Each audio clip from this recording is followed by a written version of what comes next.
క్రైస్తవులంటే చేతకాని వారు, క్రైస్తవులంటే ఏమన్నా పడతారు, తిడితే ఉంటారు, సహిస్తారు అని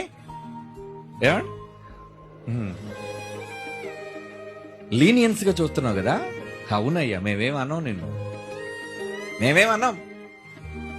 ఏమండి, బైబిల్ని హైదరాబాద్ నడిబొడ్డున, ఒకప్పుడు మన ఇద్దరు తెలుగు రాష్ట్రాలు కలిసి ఉన్నాళ్ళండి, విడిపోలేదు.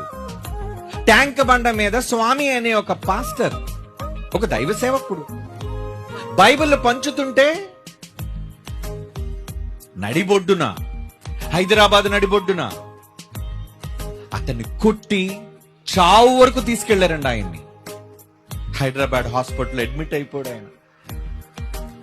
రాష్ట్ర వ్యాప్తంగా కలకలం, సంచలనం. ఇందుకు ఏం తప్పు చేశాడని అని కొట్టారు. ఆర్టికల్ 25, 26, 27 చదవమనండి. బైబిల్ పంచితే తప్ప కొడతారా? ఎందుకు పంచకూడదు? ఎందుకు చెప్పకూడదు? ఎన్నో అబద్ధాలని సమాజం వింటుంది, ఎన్నో మోసాలని సమాజం వింటుంది. తెల్లవారు లేస్తే పత్రికల ద్వారా, మీడియా ద్వారా అన్ని వినిపించేవేంటి? తప్పులు తప్పులు తప్పులు, గొడవలు, అల్లర్లు. ఇవేనా? ఇవైతే రోజు వినిపించొచ్చే. మంచి ఈరోజు సినీ మీడియా